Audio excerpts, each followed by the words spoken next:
If you look at the news today, there are two stories about Afghanistan. One is about Pakistani missiles hitting Afghanistan. The other is about proposed Indian flights to Afghanistan. And together, they sum up our story in a nutshell. Pakistan stirring trouble, India delivering progress and hope. That's the story. That has always been the story. Let's talk about India's role first. New Delhi is restarting cargo flights to Afghanistan. So far, 2 routes have been cleared, Kabul to New Delhi and Kabul to Amritsar. 2 flight routes. India says the flights will resume soon. All formalities have been completed on the Indian side. Once the Afghan paperwork is done, the flights can begin. And this is a huge breakthrough. The air corridor can boost India-Afghanistan trade, that too by bypassing Pakistan. And there's more on the cards. The Taliban is asking for flights to Kandahar as well. But chances are India will be wary because this is not a random destination. Kandahar is peak Taliban country. It is home base for them. It also has a traumatic past linked to India. I'm talking about the IC-814 hijacking. It happened back in 1999. 5 armed terrorists hijacked an Indian Airlines plane. The plane was flying from Kathmandu to New Delhi. These hijackers diverted it to Kandahar in Afghanistan. The aircraft remained on Taliban soil for 7 days. 1 passenger was killed in the hijacking. India also had to hand over 3 prisoners to end this crisis. And not just any prisoners. Bona fide terrorists like Masood Azhar. India had to free them. India's then foreign minister handled this exchange. He personally flew to Kandahar to hand over the terrorists. And after that, the passengers were freed. It remains one of the most harrowing episodes in Indian aviation.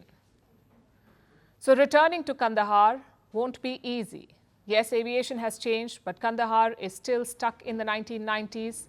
It is the rugged capital of the Taliban movement. Nonetheless, Kabul is pushing for it. Their commerce minister visited India last week. He pushed for more land and air connectivity with India.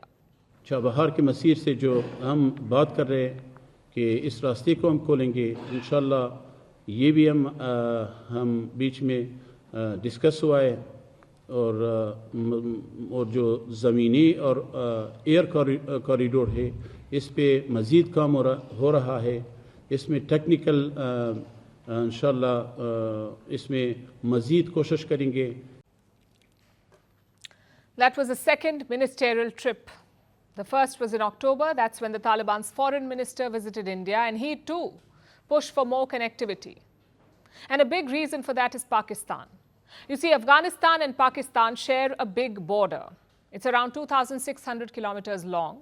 Plus, Afghanistan is a landlocked country. It cannot use the sea to export to far-off nations. Meaning, most of Kabul's exports went to Pakistan. In 2023, their trade stood at $1.8 billion. But this year, it's fallen to less than $1 billion. Do you know why? Because of military tensions. Pakistan accuses Kabul of shielding the TTP, the Tehreek-e-Taliban Pakistan, also called the Pakistani Taliban. It's a group that wants to overthrow the Pakistani state. Pakistan says they get support from Kabul. Kabul denies it. This has caused a fair bit of tension and also border clashes. Even last week, the TTP carried out an attack in Peshawar. In response, Pakistan launched missiles. They hit multiple targets in southeastern Afghanistan. The Taliban say at least 10 people were killed. Around 9 of them were children. As tensions spiral, Afghanistan is looking for alternatives, basically new markets to sell goods to. But here's the problem. Around 70% of Afghan exports to Pakistan are perishable. They export things like figs, pistachios, grapes, pomegranates. They don't have a long shelf life. So it is important to harvest and sell them ASAP. And that's where India comes in. An air corridor with India would solve Kabul's problem. But that's only in theory. Since April, Indian airlines have been cut off from Pakistan's airspace. So how would these planes fly? They could take the longer routes over Iran or the Arabian Sea, but again, the problem is obvious. It would be costly and time-consuming. Another option is a sea route, and this one is more pragmatic right now. Let me pull up the map for you. Afghanistan and Iran also share a long border. So technically, Kabul can export goods via Iran. In fact, it's already happening. Afghanistan's trade with Iran is up by 60 to 70% since mid-October. That's when Pakistan closed off their borders. So they turned to Iran. And India has a role to play here. New Delhi operates a terminal at Iran's Chabahar port. So it's a win-win for both sides. Afghanistan can access the sea. India can access Afghanistan and Central Asia. And clearly, India has a lot of leverage in this equation. We hope New Delhi uses that leverage in a positive way. Yes, the regime in Kabul is warm to us, but it's not warm to its own people. Afghan women are still treated as second-class citizens. They're being erased from schools, colleges, and jobs.